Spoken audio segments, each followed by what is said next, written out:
We've all seen Deontay Johnson truly emerge this season as a more reliable receiver for Ben Roethlisberger, but Chase Claypool has had some ups and downs. One week he's really good against the Broncos, the next he's not playing very well against the Seahawks. We're going to talk about his ups and downs, Deontay Johnson's rise, whether James Washington is being ignored by the Steelers, and all the receivers' questions on top of the defense.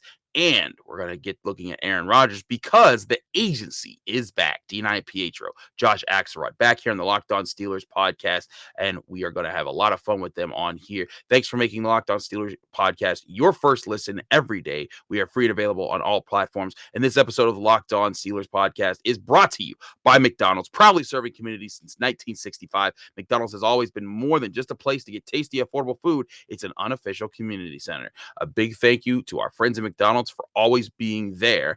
I'm loving it. Chris Carter from the Locked On Steelers podcast. Let's get into it.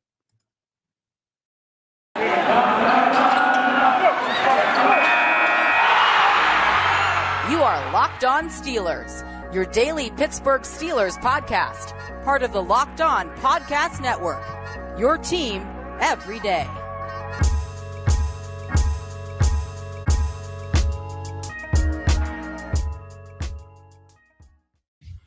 And welcome to the Locked On Steelers podcast. I'm your host, Chris Carter, bringing you your daily dose of all things on the Pittsburgh Steelers. And as always, you can find this show on Apple, Spotify, Google Podcasts, Odyssey, and YouTube. Like our video on YouTube, subscribe to our YouTube channel to get our episodes Monday through Friday, breaking things down on your Pittsburgh Steelers. We are rejoined by one of our favorite crews. The agency is back. I'm Chris Carter, the C. He's Dean Iampietro, the I. He's Josh Axelrod, the A. And together we are the C, the I, the A, the agency. My fellas, it's great to have you back. Dean, how you been, man? Doing good, man. Coming off another Steelers win, now a bye week. Time to recharge the batteries, get ready for the rest of the season. Indeed. Josh, how have you been, man? It's great to have you guys back on the show. Thanks for having us. Been on pins and needles for 6 weeks now because of this stupid Steelers team. Let's talk about them.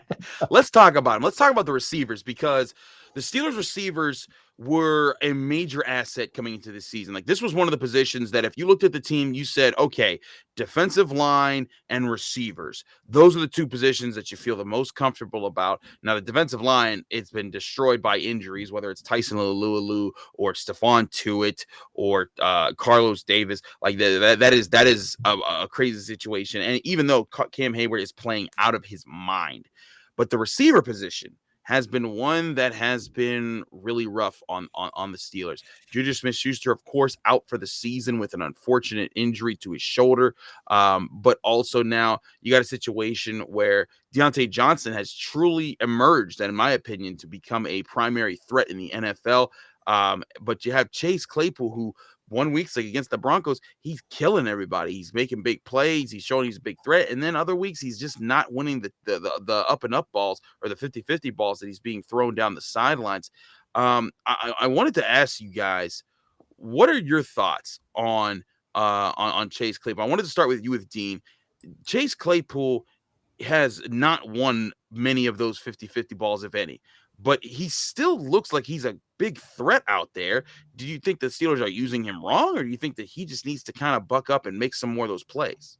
He needs to step up his game. He has been in the receiving core the disappointment of the season, without question. Yeah. I mean, you had the one good game with Denver, okay? He has 130 yards and a touchdown. That's his only touchdown of the season. It is. Okay. And he's only targeted 7 times in this game, and he had 2 catches against Seattle. And he gets an offensive pass interference and then still comes down out of bounds. I mean, I don't know what's in his head. Whatever it is, it's got to get cleared out, because the Steelers, need him to be a deep threat and to help keep things open up for whatever they want to do with Deontay Johnson and Freiermuth and James Washington if they put him in the game. And he needs to make the plays to be a threat. Otherwise, teams will figure out he's not going to make plays. We can one-on-one on him, and we can then focus on Deontay Johnson and take away the passing game. Absolutely. Josh, Chase Claypool, when it comes to catch percentage, has the lowest catch percentage on the team, as in he is lower than Derek Watt, Cody White, Zach Gentry, and Eric Ebron. Now, granted, he has a much larger sample size than all of them, but that's just alarming. Do you see this as something that can get fixed? Well, I mean, Claypool has all the physical attributes you want from a receiver. He's big, he's fast, he's got good hands. I mean, that was the one thing we thought he had over Deontay Johnson was his hands. And I got real quick, I just gotta give Deontay his credit. I don't know that I was a believer in him, like really putting it all together before this season, but that dude's been balling. Like he also might, I mean, he might be the second best running back on the team too. So I mean, Deontay, I have nothing bad to say about. Claypool seems to have two go-to moves, just from my observations. He can either catch that quick route over the middle for 10, 11 yards a pop every time, and if Ben ever sees him, or he just runs a straight line down the sidelines and hopes to outrun the corner. And sometimes that works. He is not exactly working with a QB who's great at executing those kind of routes at the moment. So that kind of neutralizes his best ability, which is his just straight line speed. But also his head's clearly somewhere else, especially last week, that offensive pass interference that Dean called. I think I saw a tweet that was he committed such bad OPI that he landed out of bounds. That's a mental issue, as far as I can tell. Because and to Chris's point, I think these are things that can be coached up. Yes, I don't think that we need to give up on Chase Claypool by any means. Right. But he at the moment is at best the number 2 receiver. I kind of argue that Najee Harris is the number 2 receiver right now. I would think Najee is actually, yeah. Yeah, and Fairmouth might be number 3. Clay needs to just step his game up. That's all there really is to say. I think there's that too. I also think that it would be smarter to get him the ball in better situations.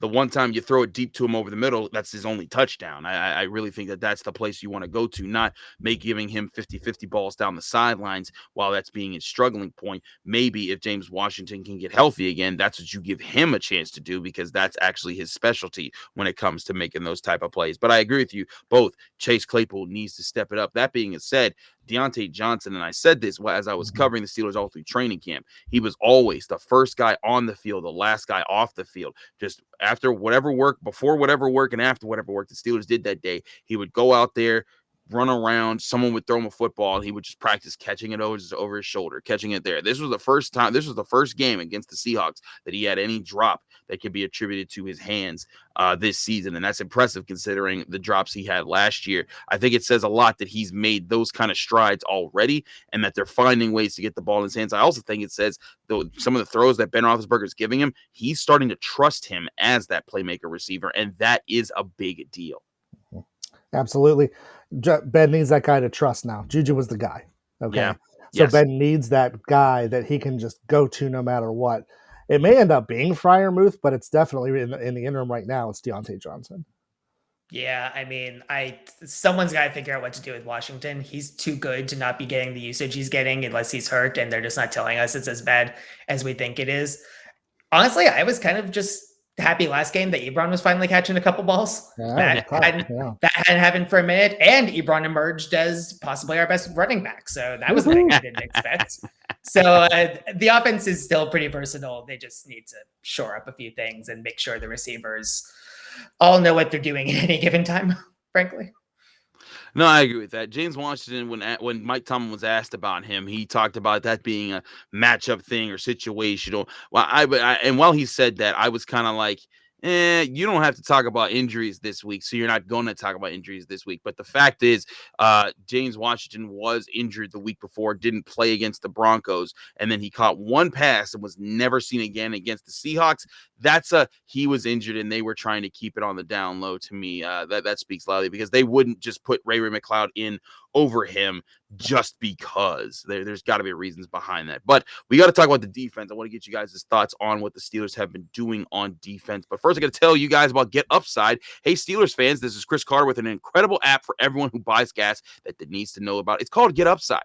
My listeners are making up to 25 cents for every gallon of gas every time they fill up at the pump.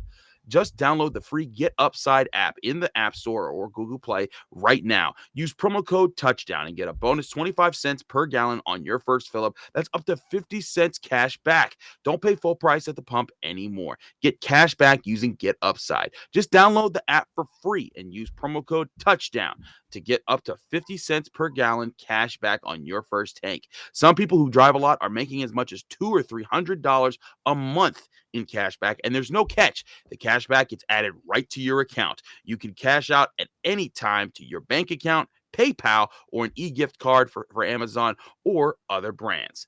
Just download the free Get Upside app and use promo code TOUCHDOWN to get up to 50 cents per gallon cash back on your first tank. That's promo code TOUCHDOWN on the Get Upside app to start getting cash back on your tanks of gas.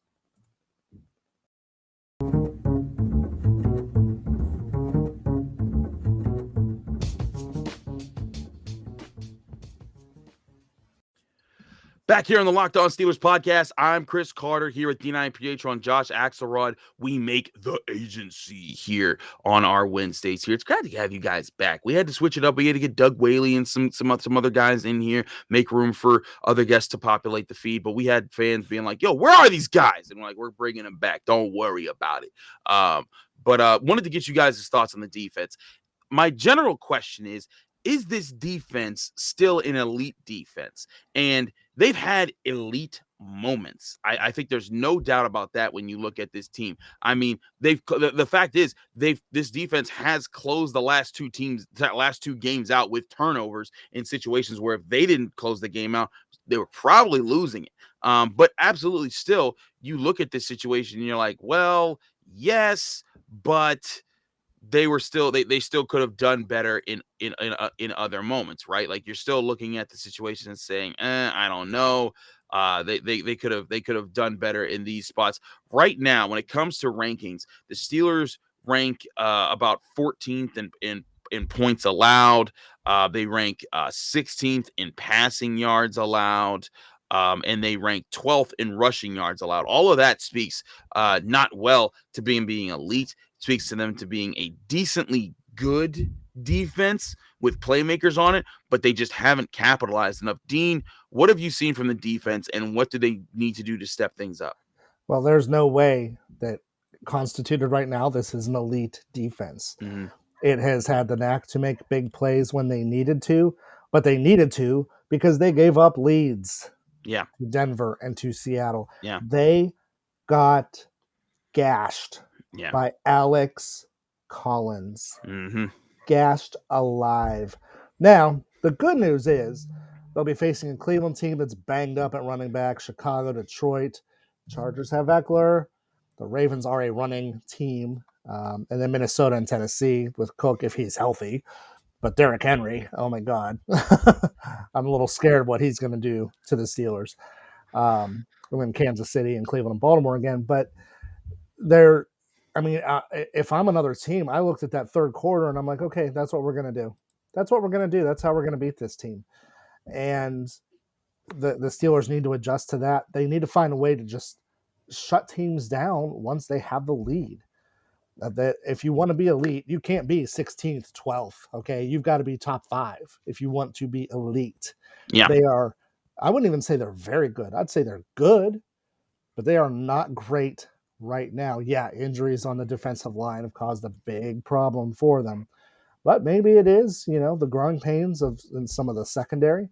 Obviously, the linebackers, TJ Watt is TJ Watt. Okay. He's right. Him and Cam Hayward are the glue. I need to see more from Alex Highsmith. I need to see more consistency from Bush and Schobert. So they've got to, find a way to get a little more cohesion and step it up if they want to be great, because there are some quarterbacks on that schedule that are going to test them. Yeah, as somebody who has the Steelers defense in fantasy, I definitely want to see more from them. They're not really doing their thing for me at the moment. I mean, obviously, the frontline talent that we always talk about is doing its thing. Cam, TJ, Minka, no complaints there. Stars are acting like stars. I kind of still blame a lot of what's going on with this defense on this offense, because this offense still has no ability to sustain drives half the time, and that leads to tired defense, and that leads to bad defensive performances. That was an issue a lot last year. It is definitely an issue again. I'm seeing a lot this year. That said, it's really hard to shut even mediocre quarterbacks like Geno Smith and Teddy Bridgewater down when you're only playing with one real cornerback. No offense to James Pierre, but it's very clear that one side of the field gets picked on a lot more than the other. So that's, I think, the main issue in the secondary. And then I'm not going to pretend like I've observed this too much myself, but I've seen a gajillion "where is Devin Bush" tweets over the last couple weeks, because people just don't seem to be satisfied with his performance. And I definitely saw one breakdown of a running play where Bush was so out of position, he might as well have been out of the stadium. So it seems, again, the frontline talent is there. The offense isn't doing them any favors. The defense, the secondary might as well, they need to do something in that second quarterback slot. And we need to see more from Devin Bush.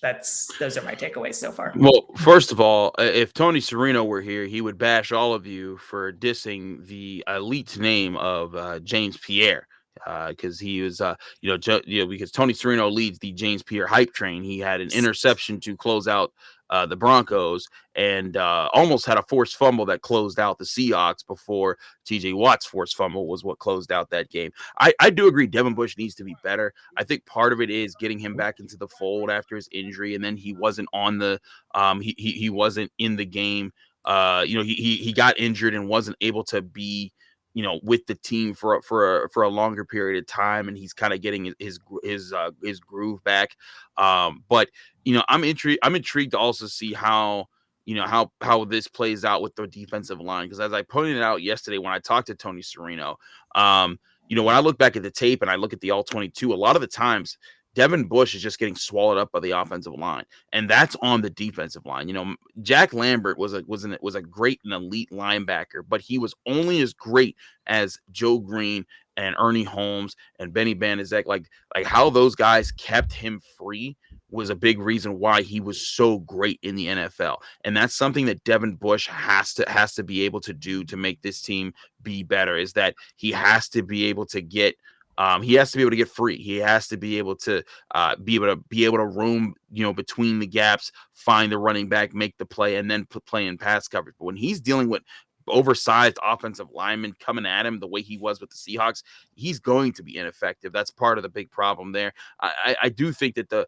they do have a defensive line problem. When you look at the Seahawks, they were running at every gap that Cam Hayward, TJ Watt, and Alex Highsmith weren't in, which means they were targeting Chris Wormley, Isaiah Buggs, Henry Mondo, and you look at those guys. Those are the issues that they're Chris Wormley. Those are the issues that they're going through right now.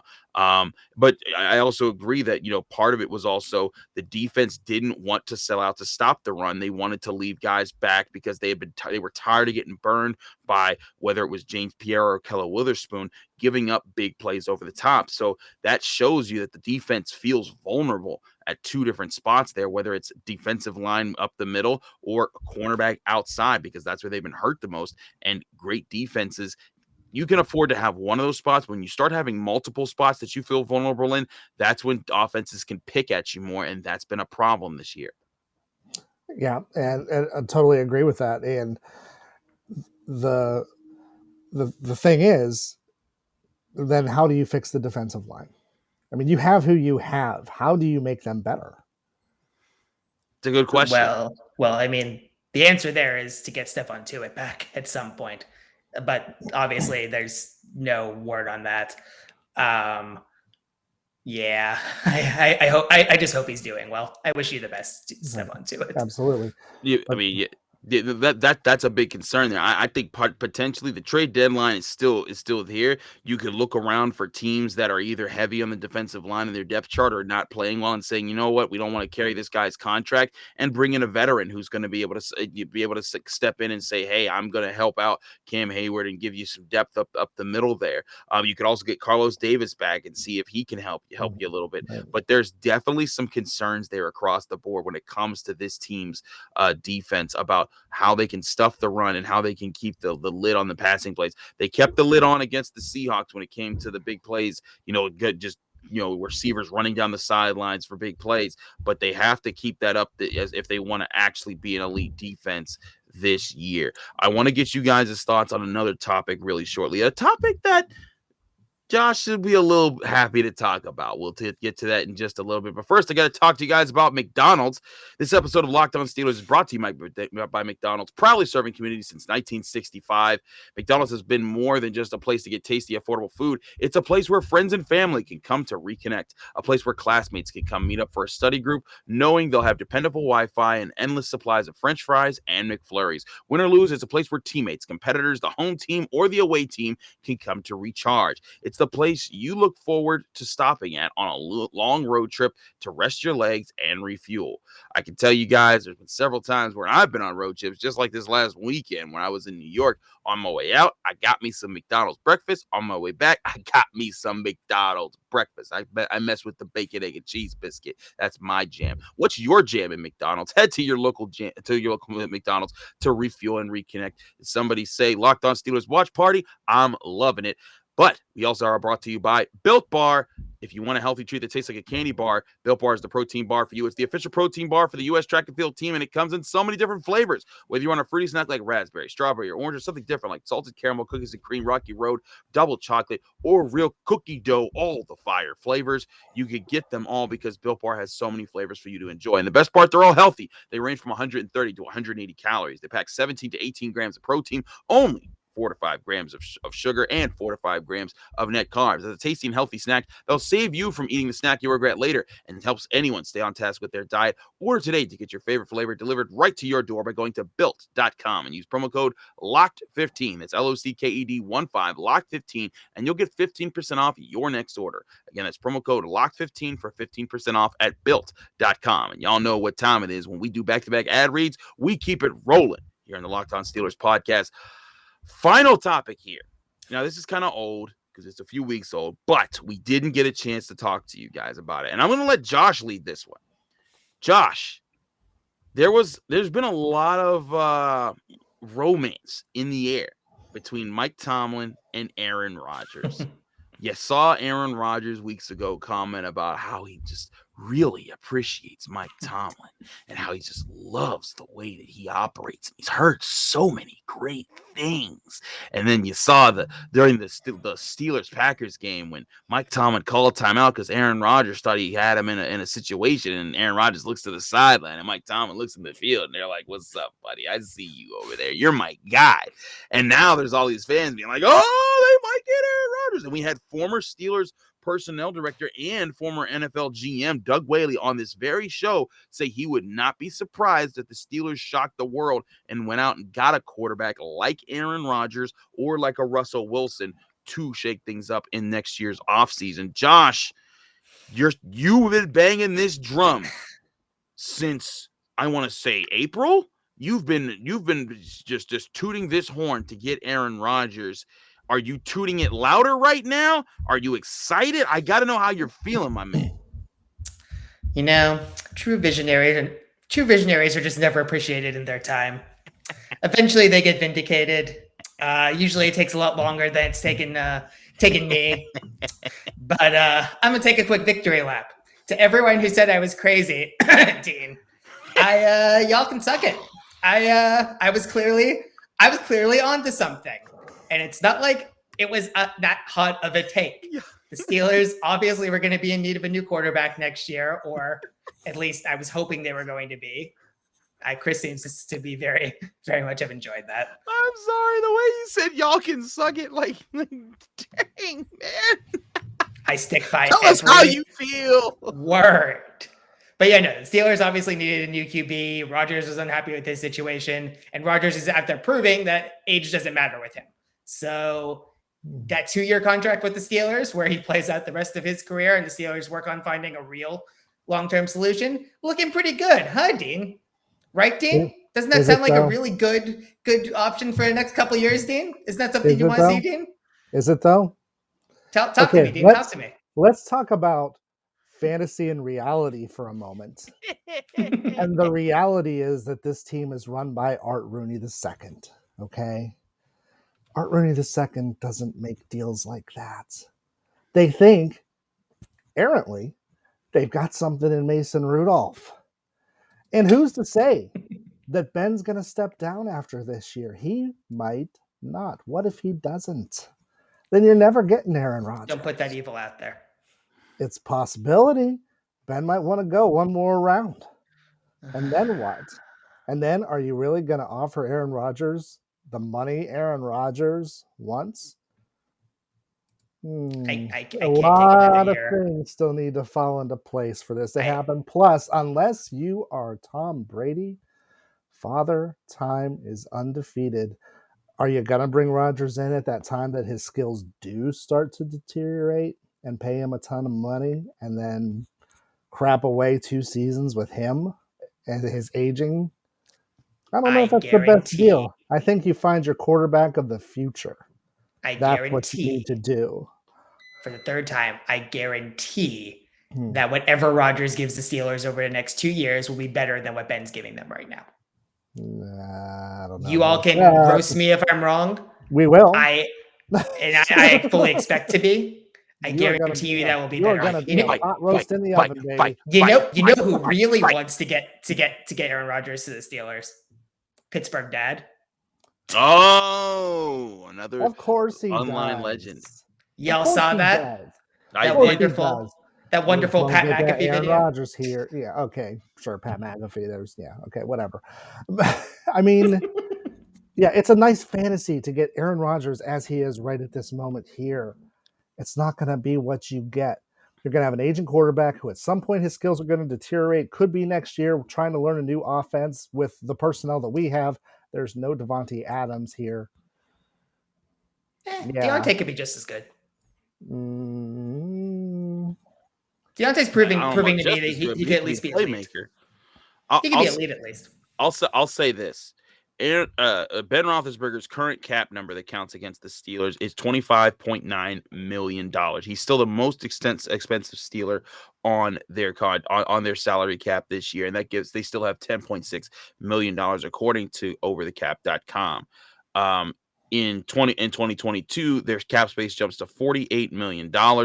And right now, this year, Aaron Rodgers' deal has him at a cap number counting against the Packers for $27.2 million. It's only $2 million more than what Ben Roethlisberger is counting against the Steelers. Now, granted, according to the way his contract works right now, that number jumps up to $46 million next year for them. But that won't really impact the Steelers. If they traded to get it, that number would go way down. If they cut him and they sign him in free agency, that number would also be up to the Steelers to make there. So there's certainly opportunities for that. I'm not saying it's definitely going to happen. I'm not out here saying that the Steelers have to go do this. I am saying that when Doug Whaley told me that, and I was expecting him to shoot it down when I asked him what he thought about the potential of a quarterback situation like that happening. When he opened the door to that, and this is a guy who he was the right hand of Kevin Colbert for several years. He's worked in the front offices. He knows, he has connections. He knows people. And Dean, you guys have had him on the final word. Yep. And so you've seen his talent and what he can bring, both as a media guy and as a guy who's been in NFL front offices. When he says something, I listen to him. And he didn't guarantee Aaron Rodgers is going to the Steelers, but he did say the Steelers could shock the world, which to me could mean Aaron Rodgers, could mean Russell Wilson. It could mean a trade up to get someone else, in the NFL draft. Maybe there's a quarterback that nobody thinks is, maybe they really believe in Matt Corral, or maybe they really believe in Malik Willis, Kenny Pickett. Yeah, okay. Sports Illustrated would have you believe. I'm telling you guys, Kenny Pickett is going to be a great pro quarterback. He's playing like it right now. I cover Pitt football, and he is throwing the ball all over the field. He's running the ball all over the field. He is proven to be a leader. He's a great person. I will say that on top of that. He has the style that's going to translate well into the pros. He is going to be a star. The biggest thing for me with Kenny Pickett is that he doesn't have a cannon. He can't uncork a ball and put it on a rope 50 yards down the field, but he does know how to make plays all over the field. And with weapons at his side, and with, we've seen him with Pitt in the early part of this year, they didn't have a run game and he was still dominating. So I truly think Kenny Pickett can be a legitimate NFL threat quarterback. But we will see how the season progresses. For many years, not two. Yeah. Ooh, the Steelers aren't going to be bad enough this year to get Kenny Pickett. If the Steelers sign Aaron Rodgers, you can have space on this show to completely roast me, and I will be silent. Okay, Dean. So what you're saying is, all right, this is the bet. If Aaron Rodgers signs with the Steelers, whenever you come on this show on YouTube, your name tag has to say Baby Dean. Ooh, wait, what? Yeah. Now he's a little scared, John. That's what I heard you say. That's what I heard you say. If they don't sign him, he has to be Baby Dean? No. If they sign Aaron Rodgers, if he is a Steeler next year or at any point, like anytime while he's in fact, why would he that's have the rule. To be Baby Dean at that? I think what Chris meant is right. You have to be Baby Dean when you're banner. He has to be adult Josh. Is what you're trying to say. Yeah, I have to be adult Josh. Oh, I'm sorry, you're right. You have to be Baby Josh. I'm sorry. I'm mixing up my or name. Baby Josh, Chris doesn't know what he's trying to say right now. That's fine. I will take. You're right. I was running with the Baby Dean name because that was funny, and I'm sorry, Josh. That was to you. Take any bet that you throw at me because it's not going to happen. So go All ahead. right, so you're adult or you're old man Josh. That's what old man Josh. Cool, and he can roast me, Josh. and I will remain silent and take it all. Perfect. There we go. That's going to be a fun time here on the Locked On Steelers podcast. Whether or not it happens. No, listen. If it doesn't happen, then we just keep laughing about it because it didn't happen. And I don't bank on it happening. I actually think they're going to try to find another veteran quarterback who fits their system. Mike Tomlin did say to Jay Glazer that he wants a veteran quarterback out there. It just doesn't have to be an Aaron Rodgers or a Russell Wilson. Anyways, we'll be talking more about that. Thanks so much for listening to the Locked On Steelers podcast. I'm your host, Chris Carter. You can also watch us on YouTube, Apple, Spotify, Google Podcasts, Odyssey, all those places. Dean, thanks for joining us. Let people know we can find you, follow you, and get more of your work. On WPXI, all the sports programming, Final Word, Black and Gold Zone, and at IamDean16 on Twitter. Josh, same for you. You can find me at Jaxelberg with an H on Twitter and my work at postgazette.com. I'm Chris Carter, your host here. You can follow me on Twitter and Instagram at Carter Critiques. You can find this show again on Apple, Spotify, Google Podcasts, Odyssey, or on YouTube. Like our videos on YouTube. Subscribe to our YouTube channel. It really helps us out. Leave us a 5-star review on Apple with a positive comment, and you get a shout out at the end of the show. Thanks again for checking us out. We'll be back tomorrow with Brooke Pryor of ESPN, breaking things down during the bye week, asking her some critical Steelers questions that they need to address before they get back to football and get ready to take on the Cleveland Browns. I'm Chris Carter with Dean Iampietro and Josh Axelrod. You're listening to The Agency here on the Locked On Steelers podcast. We'll be back in your ears very soon.